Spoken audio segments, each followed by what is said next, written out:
Scholar ng bayan. Honor before excellence.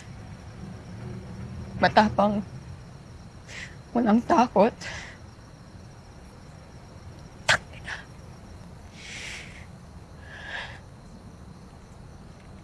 Anong nangyari sa akin?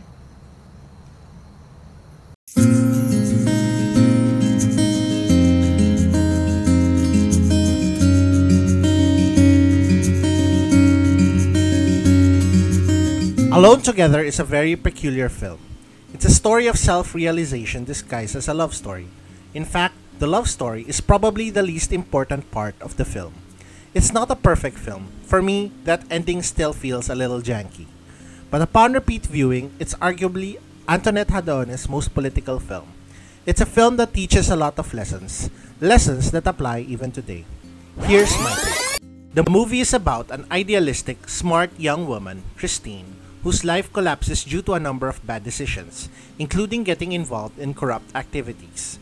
The movie says intelligence or a background of excellence doesn't always mean you're immune from corruption.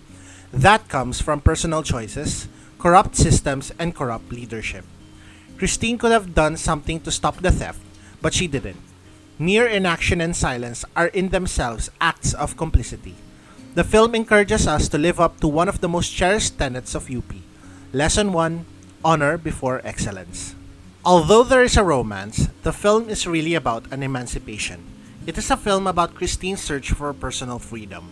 After her corruption scandal, she is helped professionally by Greg, someone who represents patriarchal, palakasan social systems. But this relationship is a dead end, both professionally and personally. Christine is nothing more than a decoration, patronized and left in a pretty cage. Lesson 2. Receiving charity doesn't mean eternal obligation. When a relationship is being unfair to you, there's nothing wrong in you letting go.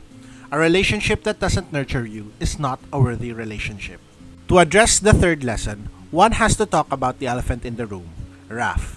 Sure, some consider him a love interest, but I consider him as a point of comparison, a way of putting Christine's job in perspective.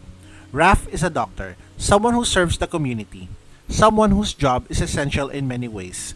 Compare that to Christine's job. How important is her job? This movie gives us an answer at the very beginning. Christine lectures a group about the Eraserhead song's Polarium. Raph corrects her. Next time, instead of sticking with her story, I mean Spoliarium. Yung kanta. Nasa album nilang Sticker Happy, track number 14. Christine corrects herself.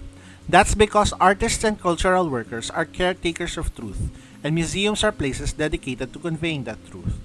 Christine eventually tries to help people and communities through art in her own way, but working inside the system still has its limits.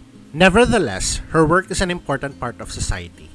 Imagine if we lived in a world full of lies, with no one left to convey the truth. Lesson 3. Cultural work is more important than you think. Christine started out the film with big ambitions. She lost sight of those ambitions when she learned that theory and practice don't always align. When she finds someone whose life closely resembles hers, an artist who abandoned her art to become a car dealer, her perspective changes. She realizes that the realities of the world outside theory don't necessarily invalidate her aspirations. One of the biggest lessons Christine learns, and the last lesson I'm telling you today, is this. We are all capable of great things, when and if we are given the opportunity to do so. Sometimes all it takes is to be brave. Higpitan ko ang